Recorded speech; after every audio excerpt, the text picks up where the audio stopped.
Hey everybody, I'm Nick James here for Nick's Nerdy News, joined by Andre Spurell. Thank you very much for having me, sir. It's a pleasure. We are very fortunate enough to go see Black Panther the Thursday that it premiered at the 7 o'clock showing. And we're going to sit here and have a little chat about it, but before we do so, just wanted to let you know, or I think you already do know, director Ryan Coogler did 2 movies before Black Panther. One was Fruitvale Station, the other one being Creed. If you saw those, how you feel about those, what do you say? Yes, I have seen both of those movies, and I thought that they were excellent, and they won awards as well. So it goes to show like how talented Coogler is as a director.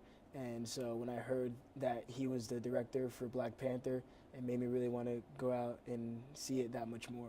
Absolutely, you know, especially seeing that he's got his boy Michael B. Jordan back in the mix. If you haven't seen Creed, he's the star of that. Fruitvale Station stars that as well. So even though Chadwick Boseman, who plays the Black Panther, you know, number 2 obviously is the villain, the protagonist, who was Eric Killmonger, played by Michael B. Jordan, and he kills it. Him and Coogler together just make magic. So they really do. I mean, I don't want to spoil too much, but a lot of people are calling it like the live-action Lion King in terms of like, you know, somebody from the family comes in and it's like, no, this is my throne, whose is it, and stuff like that, going back and forth.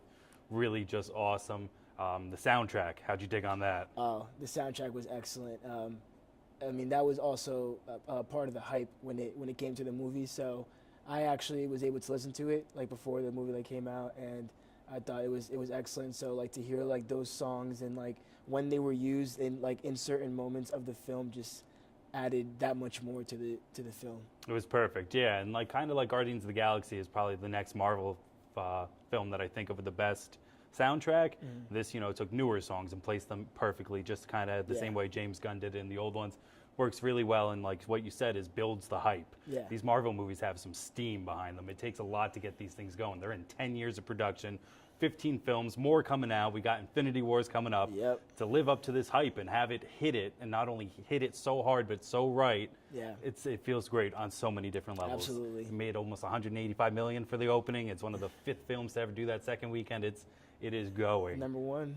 So if it's not the directors, it's got to be the cast. How'd you feel about them? The cast is excellent. We already touched on Michael B. Jordan and the magic that him and Coogler do together, and Chadwick Boseman as the Black Panther. He did an excellent job, and also the women that were in it. You know, like Lupita Nyong'o, Denai Guerrera, and Latita Wright. You know, all those 3 women did an excellent job. And in the film, they're shown as just like strong Black women, and you know, to have women be shown as strong leaders in the movie, I think just added to it, because obviously like it was known that they were going to be in it, but like the fact that their roles were so vital to the film, like I just thought that was a very nice touch to it. And speaking of the vitality, where that really shows, I think, is the end of the film, is the grand finale. Kind of takes on a Star Wars feel, if you will, where it's got kind of 3 separate lines weaving in and out. So you're traveling to different places, trying to figure out what's going on.